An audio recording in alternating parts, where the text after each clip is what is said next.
Continuer avec le message. Le message, c'est ce que j'ai commencé la semaine passée.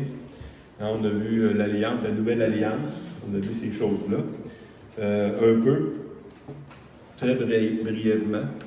Mais on a vu une chose qui est importante, c'est que dans la nouvelle alliance, on a la possibilité de s'approcher de Dieu.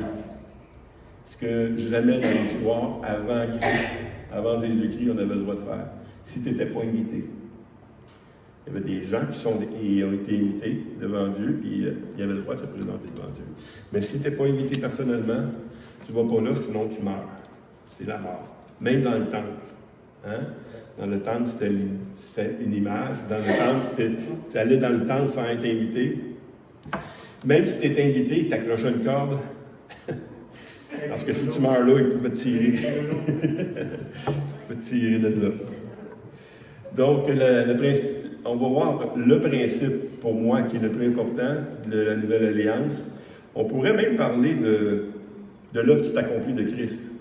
Parce que la Nouvelle Alliance se résume dans l'œuvre tout accomplie de Christ. Tout ce qu'il a fait. Et puis, il nous a donné quelque chose.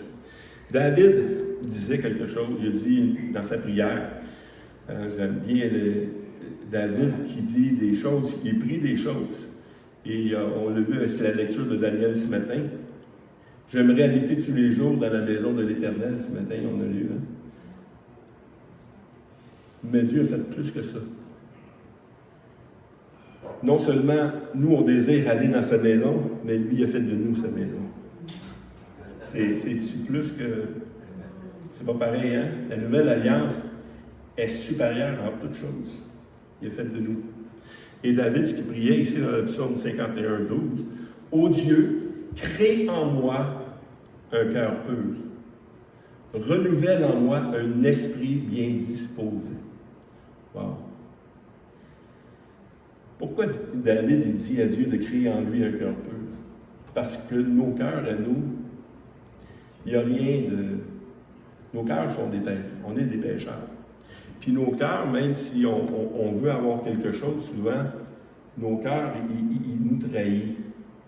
Puis le seul cœur qu'on peut avoir qui est bon, c'est celui de Dieu. Celui qui est devant nous. Dans Jérémie 13, 23, il dit « Un Éthiopien peut-il changer sa peau? Et un léopard ses taches. De même, pourriez-vous faire le bien, vous qui êtes accoutumés à faire le bien? » Le mal. Ils sont accoutumés à faire le bien. Fait que, non, le mal, c'est dans notre nature. Ce qu'il est en train de dire ici, c'est que notre nature, on ne peut pas la changer nous-mêmes. Tu ne peux pas te changer. Ça, c'est un principe important. Parce que si on essaie, nous, de nous changer, on doit saisir cette nouvelle naissance. On doit passer par la nouvelle naissance pour être changé. Puis la nouvelle naissance, c'est quoi? C'est un cœur nouveau. Ô Dieu, crée en moi un cœur pur. En Deutéronome 36, 30, verset 6, « L'Éternel, ton Dieu, circoncira ton cœur et le cœur de ta postérité. Et tu aimeras l'Éternel, ton Dieu, de tout ton cœur, de toute ton âme, afin que tu vives. »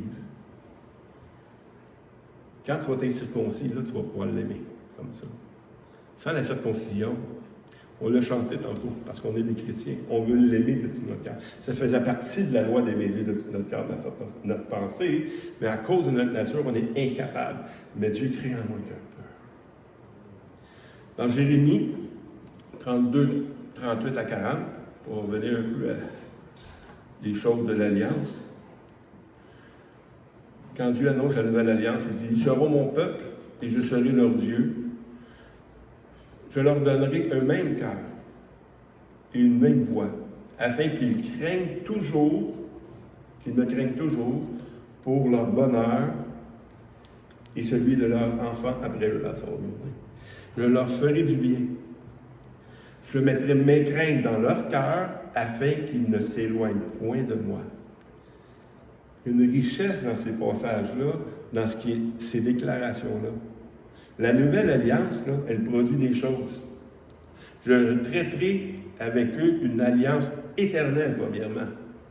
Une alliance éternelle. C'est quoi la différence entre l'ancienne et la nouvelle? C'est que l'ancienne était temporaire, en vue de celle qui s'en venait. Celle-là est éternelle. Puis pourquoi, en plus, juste de dire qu'elle est éternelle, c'est quelque chose, mais il dit, je ne me détournerai plus d'eux. C'est une promesse. Là. Quand Dieu promet quelque chose, est-ce que c'est vrai? Dans la nouvelle alliance, Dieu dit, je ne me détournerai plus d'eux. Jamais. C'est quelque chose. Je leur ferai du bien et je mettrai ma crainte dans leur cœur afin qu'ils ne s'éloignent point de moi. Ça, c'est une autre promesse. Celui qui est né nouveau, qu'est-ce qu'il dit ici? Il ne s'éloignera plus de moi. C'est qui fait ça? C'est Dieu qui produit ça dans le chrétien. Fait que quand on vous dit que celui qui persévérera jusqu'à la fin sera sauvé, ce n'est pas par sa persévérance. C'est parce que Dieu a promis dans sa parole que celui à qui je vais faire ça, il ne s'éloignera plus jamais de moi. C'est sa promesse à lui. C'est lui qui va le faire en dedans de nous. Donc, on n'est pas sauvé par la persévérance. Ça ne fait pas partie du credo, ça, être sauvé par la persévérance. Mais parce que tu es persévérant, parce que Dieu a mis ça en dedans de nous, on va persévérer. C'est qui va être sauvé? Ceux qui ont persévéré. C'est qui vont persévérer? C'est ceux qui sont sauvés. Ceux qui ne vivent pas de ces deux choses-là, ça va d'un côté puis de l'autre. Tu n'es pas sauvé. Tu peux penser être sauvé, mais si tu ne persévères pas, tu n'es pas sauvé. Parce que la parole de Dieu a dit ici clairement que l'enfant de Dieu ne s'éloignera pas de moi. Dans Romains 15:5, que le Dieu de la persévérance et de la consolation. Dieu, c'est un Dieu de persévérance. Qu'est-ce qu'il va faire? Et de la consolation, vous donne d'avoir les mêmes sentiments les uns envers les autres, selon Jésus-Christ. C'est donné, tout est donné. La nouvelle alliance, c'est pour ça que je disais tantôt, c'est l'œuvre accomplie de Christ. C'est lui qui a tout fait, qui a tout donné. C'est Dieu qui fait tout en nous pour arriver à la perfection. Il nous donne d'avoir les mêmes sentiments. Dans Philippiens 2:13 ici, car c'est Dieu qui produit en vous le vouloir et le faire selon son bon plaisir. Alors, c'est tellement des perles que je vous laisse ce matin. Là. Des perles qu'on connaît, mais qu'on doit se rappeler que Dieu, c'est lui qui fait ces choses-là. Dieu produit en nous le vouloir et le faire. Quand même, moi, je voudrais faire le bien. Le mal est attaché à moi, Paul dit. Mais ici, c'est lui qui produit en nous, selon son bon plaisir. Dans Ézéchiel 11, 19 à 20, je leur donnerai un même cœur et je mettrai en vous un esprit nouveau. J'ôterai de leur corps le cœur de pierre et je leur donnerai un cœur de chair afin qu'ils me suivent, qu'ils suivent mes ordonnances, encore une fois, et qu'ils observent et pratiquent mes lois. Ils seront mon peuple et je serai leur Dieu, encore une fois. C'est tellement des passages importants. Il va leur donner un cœur nouveau. Jésus dit à Nicodème, il dit comment ça va se faire ça? Hein? Parce qu'il dit, si tu n'es pas de nouveau, si tu n'es pas de l'esprit, tu ne peux pas avoir le royaume. Comment un homme peut-il naître quand il est vieux? Peut-il rentrer dans le sein de sa mère et naître? Jésus répondit, en vérité, je te le dis, si un homme ne naît d'eau et d'esprit, il ne peut entrer dans le royaume de Dieu. C'est une très bonne question, ça. Comment ça peut se faire? On parle de circoncision du cœur. On parle que Dieu va changer quelque chose dans l'homme. Sa question est intéressante. Comment? Puis souvent, nous autres, on se pose la question, ouais, mais c'est quand qu'on est né de nouveau? Qui peut répondre à ça? Quand on est né de nouveau? Qu'est-ce qui se passe? La première chose que Dieu fait, c'est qu'il vient changer notre cœur. Mais avant même de changer notre cœur, le Saint-Esprit travaille. Le Saint-Esprit travaille dans nos vies. Il nous préserve de grand mal. Et il vient nous convaincre des choses. Il vient nous attirer à lui, comme on a vu. Hein? Si Dieu nous l'attire, on va le voir tantôt, comme on l'a vu la semaine passée, mais c'est Dieu qui produit ça dans nous. Je leur donnerai un cœur nouveau. Comment ça va arriver? Bien, dans Jean 1, 12 et 13, il nous le dit comment. Mais à tous ceux qui l'ont reçu, à ceux qui croient en son nom, elle a donné le pouvoir de devenir un enfant de Dieu, lequel sont nés non du sang. On n'est pas nés enfants de Dieu parce que nos parents sont enfants de Dieu. On n'est pas nés du sang.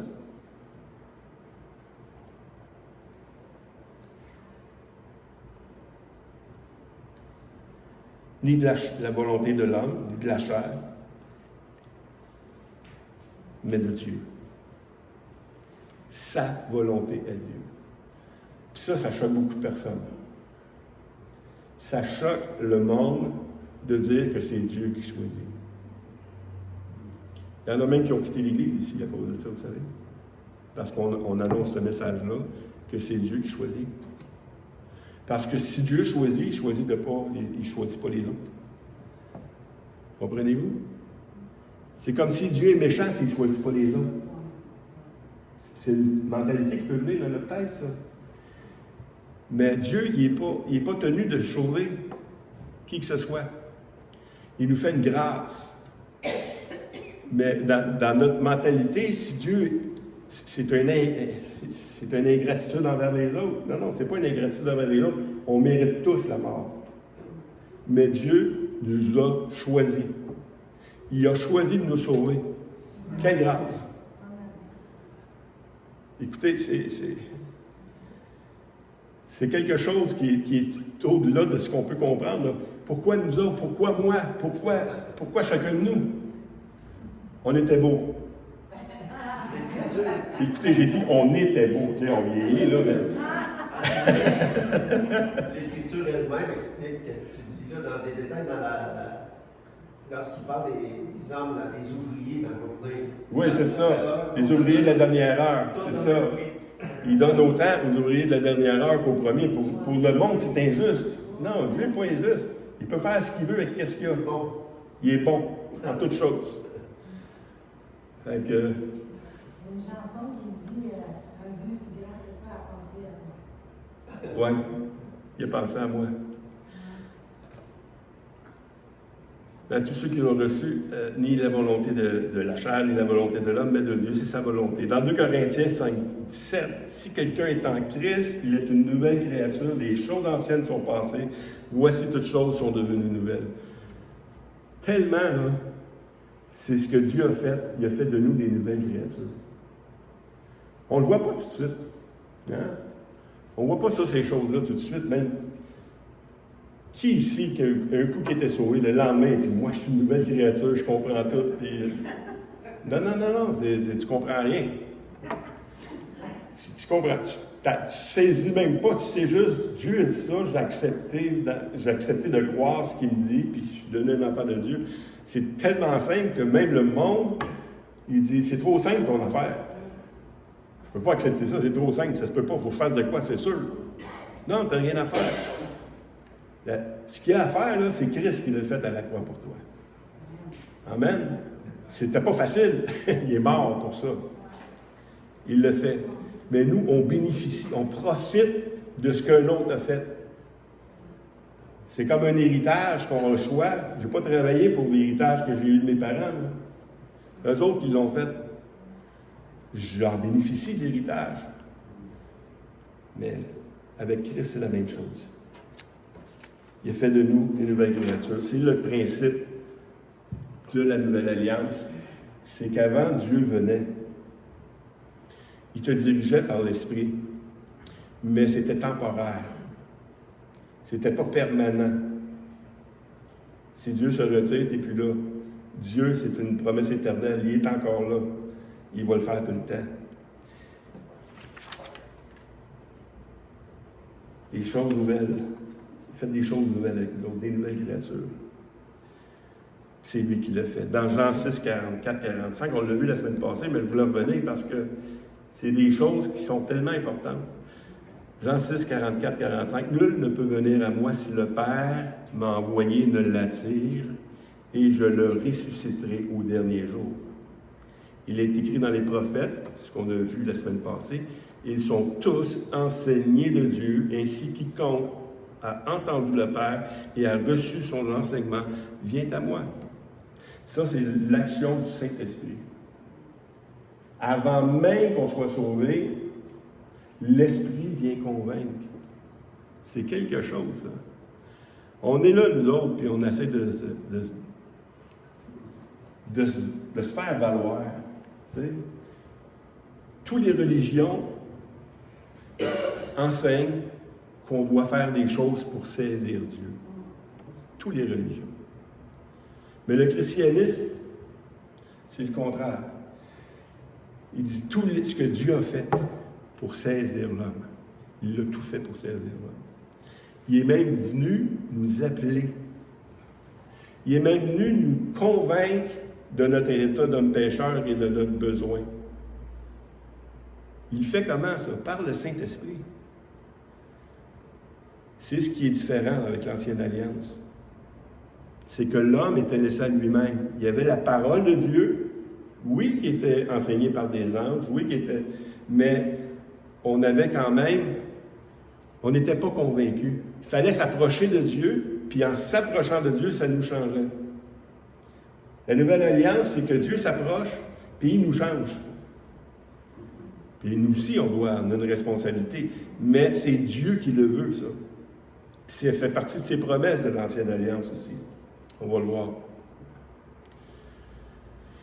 Dans Jérémie 31, 33, 34, celui-ci n'enseignera plus son prochain ni celui-là son frère en disant « Connais l'Éternel, car tous me connaîtront depuis le plus petit jusqu'au plus grand, dit l'Éternel, car je pardonnerai leur iniquité, je ne me souviendrai plus de leur péché. » C'est les promesses de l'Ancienne Alliance. L'Ancienne Alliance, c'était pas ça. Maintenant, la Nouvelle Alliance, ça va être ça. Dans Jean 16, 8 à 11, premièrement, « Et quand il sera venu, il convaincra le monde en ce qui concerne le péché, la justice et le jugement.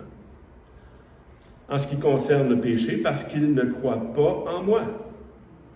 La justice, parce que je vais au Père et que vous ne me verrez plus. Le jugement, parce que le prince de ce monde est jugé. » Verset 13, « Quand le Consolateur sera venu, l'Esprit de vérité, il vous conduira dans toute la vérité, car il ne parlera pas de lui-même, mais il dira tout ce qu'il aura entendu et il vous annoncera les choses à venir. » Quand il va venir, le Saint-Esprit, là, il va convaincre. Quand est-ce qu'on est sauvé? Avant d'être convaincu? Non. On doit être convaincu.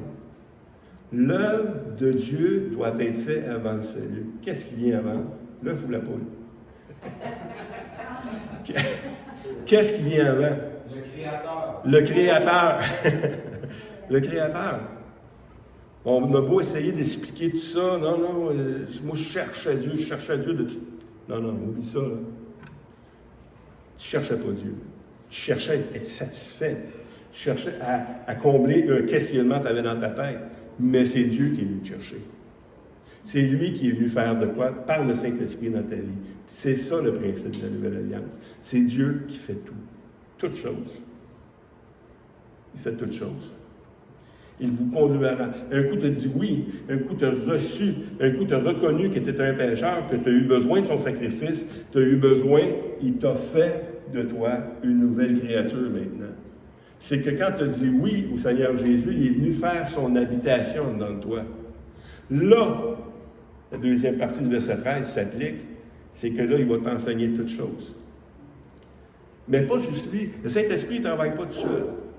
Il peut travailler tout seul dans le sens que si tu n'as pas d'enseignement, j'ai connu un homme qui ne savait pas lire. Le Saint-Esprit l'a convaincu des choses. Il a même dit des paroles bibliques avec les références, puis lui qui ne savait pas lire. C'est quelque chose. Le Saint-Esprit travaille, il est capable de travailler sans le livre. Parce que le Saint-Esprit, c'est lui qui enseigne la parole de Dieu. Fait qu'il est capable de nous enseigner. Mais on a besoin de ces choses-là. On a besoin de s'enseigner, puis Dieu a donné des dons aux hommes. Fait que la compréhension, on n'aura plus besoin d'enseigner quelqu'un qui connaît le Seigneur. On a besoin de prêcher la parole. La parole, c'est par elle que le monde est sauvé. Par la folie de la prédication, la parole de Dieu nous dit. Hein? C'est par la folie de la prédication qu'on est sauvé. Donc, un coup qu'on est sauvé, on a le Saint-Esprit en dedans de nous, puis on doit communiquer maintenant aux autres, parce que c'est par la folie de la prédication qu'on vient à la connaissance. Ça produit quelque chose en nous. Même si c'est juste le Seigneur t'aime. Ou une question. Quelle place va passer la vie pour l'éternité? Tu n'as pas prêché tout l'Évangile, mais tu as semé quelque chose dans la tête de quelqu'un. Et puis cette chose-là va produire quelque chose. Va produire un questionnement, va produire une richesse, va produire une semence et elle va aboutir à quelque chose. C'est lui qui va le faire. 2 Corinthiens 3 à 5. L'œuvre de l'Esprit. Vous êtes manifestement la lettre de Christ écrite par notre ministère. Non avec de l'encre, mais avec l'Esprit de Dieu vivant. Non sur des tables de pierre, mais sur des tables de chair. Sur les cœurs. Cette assurance-là, nous l'avons par Christ auprès de Dieu. Ce n'est pas à dire que nous soyons, par nous-mêmes, capables de concevoir quelque chose comme venant de nous-mêmes. Notre capacité, au contraire, vient de Dieu. Wow, ça, c'est un texte intéressant. Un texte intéressant qu'il y a deux ministères, le ministère de la loi, puis le ministère de l'Esprit. Le ministère de l'Esprit produit quelque chose. Puis, tout de suite après, versets 6 à 11, il nous dit c'est quoi la différence entre les deux. Il nous a aussi rendus capables d'être ministres d'une nouvelle alliance, non celle non de la lettre, mais de l'esprit. Car la lettre tue, mais l'esprit vivifie. Or, si le ministère de la mort, encore une fois la loi, gravé sur des tables, sur des pierres, a été glorieuse au point que les fils d'Israël ne pouvaient fixer le regard sur le visage de Moïse à cause de la gloire de son visage, bien que cette gloire fût passagère. On continue. Combien le ministère de l'Esprit ne sera-t-il pas plus glorieux? Si le ministère de la condamnation a été glorieux, la loi, le ministère de la justice est beaucoup supérieur en gloire. Et sous ce rapport, ce qui a été glorieux ne l'a point été à cause de cette gloire qui lui est supérieure. En effet, ce qui a été passager a été glorieux. Ce qui est permanent est bien plus glorieux. La loi, c'était passager. La loi a une utilité. Elle a une utilité, puis je l'ai peut-être compté ce soir-là, mais je trouve ça le fun de la manière qu'il raconte. C'est un homme qui a des problèmes de comportement, tout simplement. Puis il s'en va voir un médecin. Ce médecin, c'est le docteur Là. Là. L-O-W. Loi.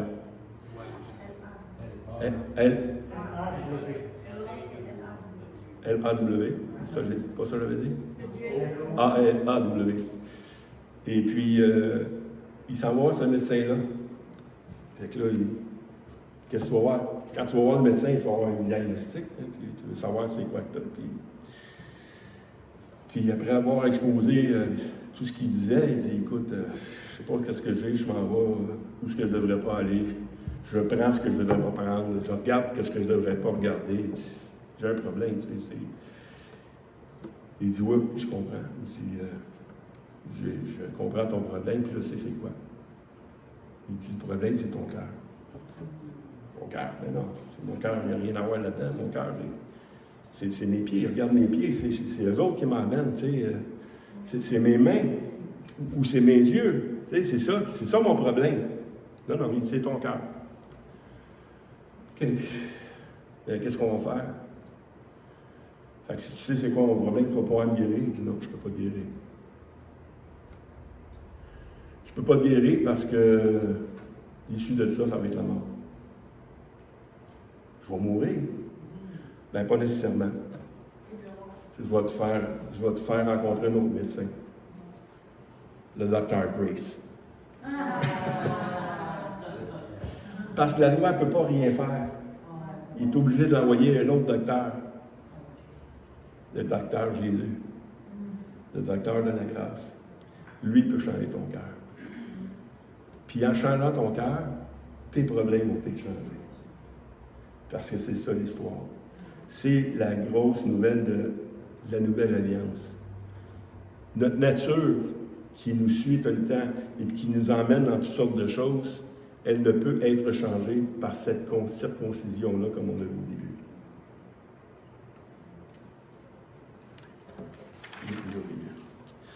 Dans Romains 3, 21, 22, maintenant, sans la loi est manifestée la justice de Dieu, à laquelle rendent témoignage la loi et les prophètes. Justice de Dieu par la foi en Jésus-Christ. Pour tous ceux qui croient, il n'y a point de distinction. Sans la loi, comme il est écrit, elle manifeste la justice de Dieu. C'est lui qui l'a fait. La loi rend témoignage, et les prophètes rendent témoignage de la justice de Dieu, mais on ne les saisit que par la foi en Jésus-Christ. Pour tous ceux qui croient. Donc, en croyant, on a quelque chose qui se produit. Dieu change notre cœur. Dans Galates 3, 23, 26, avant que la foi vînt, nous étions enfermés sous la garde de la loi, en vue de la foi qui devait être révélée. Ainsi, la loi a été comme un pédagogue pour nous conduire à Christ, afin que nous fussions justifiés par la foi. La foi étant venue, nous ne sommes plus sous ce pédagogue. On n'est plus sous la loi. Car vous êtes tous fils de Dieu par la foi en Jésus-Christ. Et on continue dans 1 Corinthiens 9, 21. Comme Paul disait, il dit, avec ceux qui sont sous la loi, comme étant sous la loi, il va évangéliser les gens sous la loi, fait qu'il va agir selon la loi, comme sans la loi. Quoique je ne suis point sans la loi de Dieu, étant sous la loi de Christ, afin de gagner ceux qui sont sans la loi. On n'est plus sous la loi de l'Ancienne Alliance. Puis Paul a enseigné ça dans son ministère, puis il était dur aussi. Là. Ceux qui veulent vivre selon la loi, c'est comme tu rejettes la grâce. Parce que le principe de la grâce, c'est de nous enlever sous ce pédagogue-là de la loi, puis de la condamnation de la loi. Mais si tu veux revenir à la loi pour être justifié, tu es déchu de la grâce, il dit. C'est pas que tu vas perdre ton salut, c'est que tu n'as jamais été sauvé. Tu n'as jamais compris que c'est par la grâce uniquement qu'on est sauvé. C'est un cadeau. C'est pas quelque chose qu'on mérite, c'est un cadeau. Mais Paul, il dit ici qu'il n'est plus sous la loi de Dieu, dans le sens de la loi de la table, de Pierre, mais il est sous la loi de Christ. La loi de Christ. La loi de Christ est tellement simple. Elle n'est pas de 350 commandements, là, ou je ne sais pas combien. Je ne sais pas, Claude, tu dois savoir ça, combien de commandements qu'il y a? Là, il y a 300, tous les commandements avec le culte. Les ordonnances. Il y en a des commandements, parce que l'homme en rajoute pour pas, justement, venir aux 10 commandements. Fait qu'il se met des barrières, il fait des lois, il fait des lois, il fait des lois pour pas arriver aux 10 commandements. Mais ici, si tu essaies de faire ça, c'est que tu n'as rien compris de Christ. Mais la loi de Christ, c'est quoi? Dans Galates 6, 2. C'est ça. Là, je suis en train de préparer la prochaine prédication, puis je suis en train de mettre la table pour la prochaine prédication. Il dit, portez les fardeaux les uns des autres, et vous accomplirez ici la loi de Christ. Portez les fardeaux les uns des autres, et vous accomplirez la loi de Christ. Christ n'est pas venu pour son propre succès. Il n'est pas venu là pour lui. Il est venu là pour les autres. Mais si Christ vit en nous, le principe de la grâce, de la nouvelle alliance. Si Christ est venu régner en nous, on doit maintenant vivre selon lui. Puis vivre selon lui, c'est vivre pour l'autre. Premièrement pour Dieu, mais secondement pour les autres. Il dit, portez les fardeaux les uns des autres, et vous accomplirez ainsi la loi de Christ. Et ce que je vais prêcher la prochaine fois, c'est dans 1 Timothée, parce que c'est important. Je n'ai parlé un peu la semaine passée, mais ça ne me lâche pas, fait que je vais être obligé d'en parler si je veux m'en débarrasser. Le but du commandement, c'est une charité venant d'un cœur pur et d'une bonne conscience et d'une foi sincère. On va voir ça la semaine prochaine. Le but du commandement, c'est une charité venant d'un cœur pur. On vient de voir que la nouvelle naissance, c'est la circoncision du cœur. Comment tu peux créer en toi un cœur pur? C'est juste Dieu qui peut faire ça. Une bonne conscience, on va voir c'est quoi, puis une foi sincère aussi. 3 éléments qu'on va voir, peut-être, je ne sais pas si c'est la semaine prochaine ou l'autre, mais prochainement. Et on va finir avec le verset qu'on a commencé. Ô Dieu, crée en moi un cœur pur. Renouvelle en moi un esprit bien disposé. À qui on peut aller? Comment on peut faire les choses? Tout est dans la nouvelle alliance. Tout est dans l'œuvre accomplie de Christ. Puis c'est la seule chose qu'on doit faire. C'est tellement simple l'Évangile quand tu considères ça. Là. Et il y en a beaucoup qui essaient de compliquer l'Évangile. Mais l'Évangile, c'est tellement simple. Là. C'est bien. J'ai tout accompli pour toi. J'ai tout fait. J'ai tout fait dans le passé. Je le fais dans le présent. Puis je fais des choses dans le futur. Je fais tout. Daniel? C'est simple, mais l'affaire compliquée, parce que c'est une chose, je voulais l'imaginer comme un cadeau. La religion, c'est qu'on est convaincu qu'il faut faire de quoi pour Dieu. Et on est convaincu qu'il faut donner un cadeau quelconque à Dieu, que ce soit des œuvres, de l'argent, des mythes. Mais ce qui n'est pas naturel à l'homme, c'est de recevoir un cadeau de Dieu. C'est ça.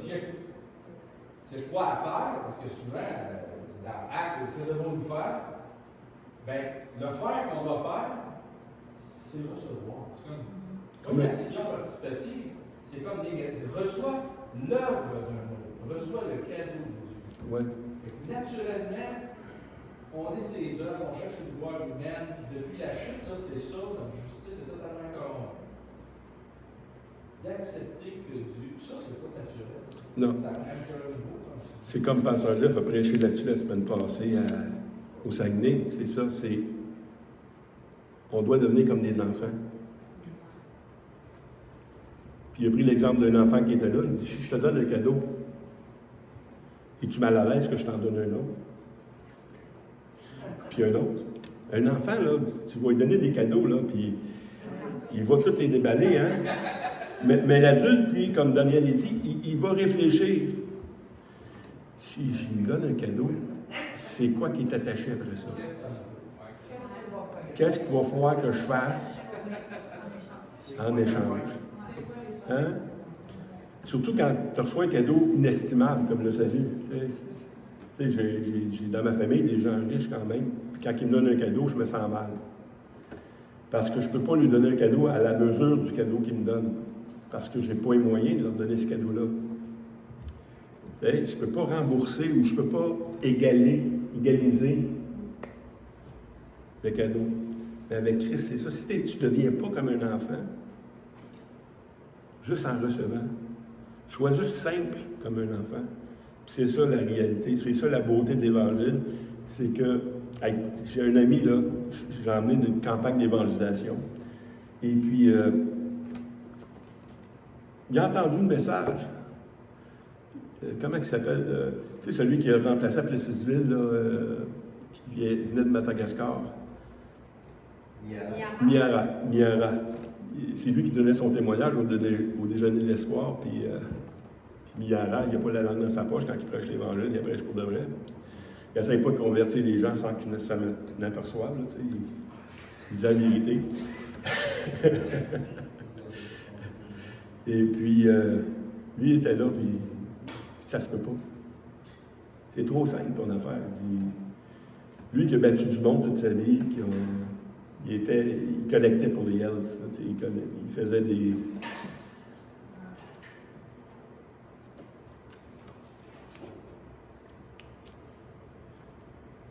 Il n'y a pas d'homme trop pécheur pour recevoir la grâce.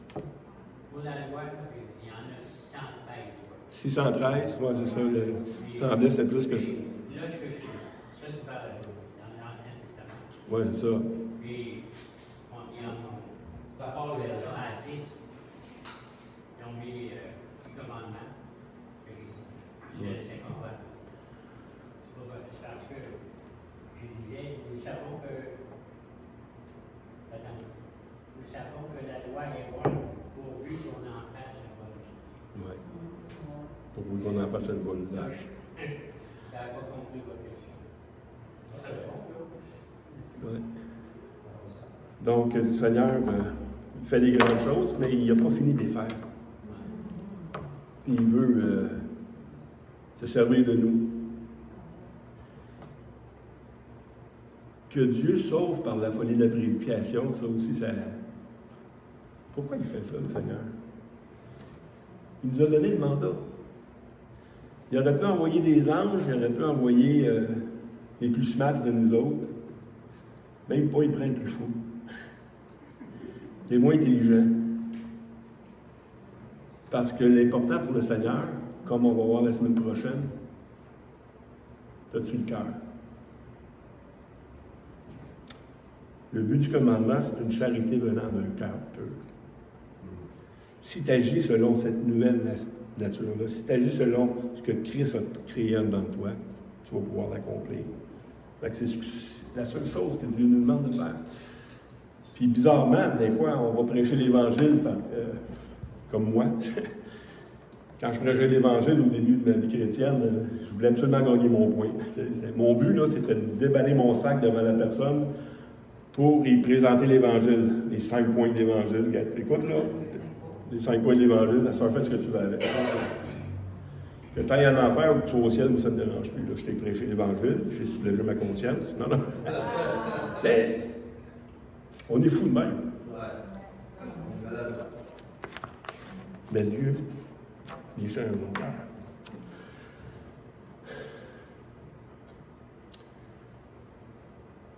Merci Saint-Esprit de faire l'œuvre à laquelle tu as été appelé, de nous rappeler toutes choses. Que parmi tous les commandements, il en reste seulement 2. De t'aimer de tout notre cœur, notre force, notre pensée. Et d'aimer notre prochain comme nous-mêmes, Seigneur. Et non seulement tu nous le dis, mais tu le fais. Tu nous donnes un cœur pour l'accomplir. Tu nous donnes cette compassion que toi tu avais, Seigneur, pour les autres. Tu changes complètement nos vies par cette nouvelle nature. Et maintenant, Seigneur, viens à notre secours afin qu'on puisse vivre de cette nouvelle nature.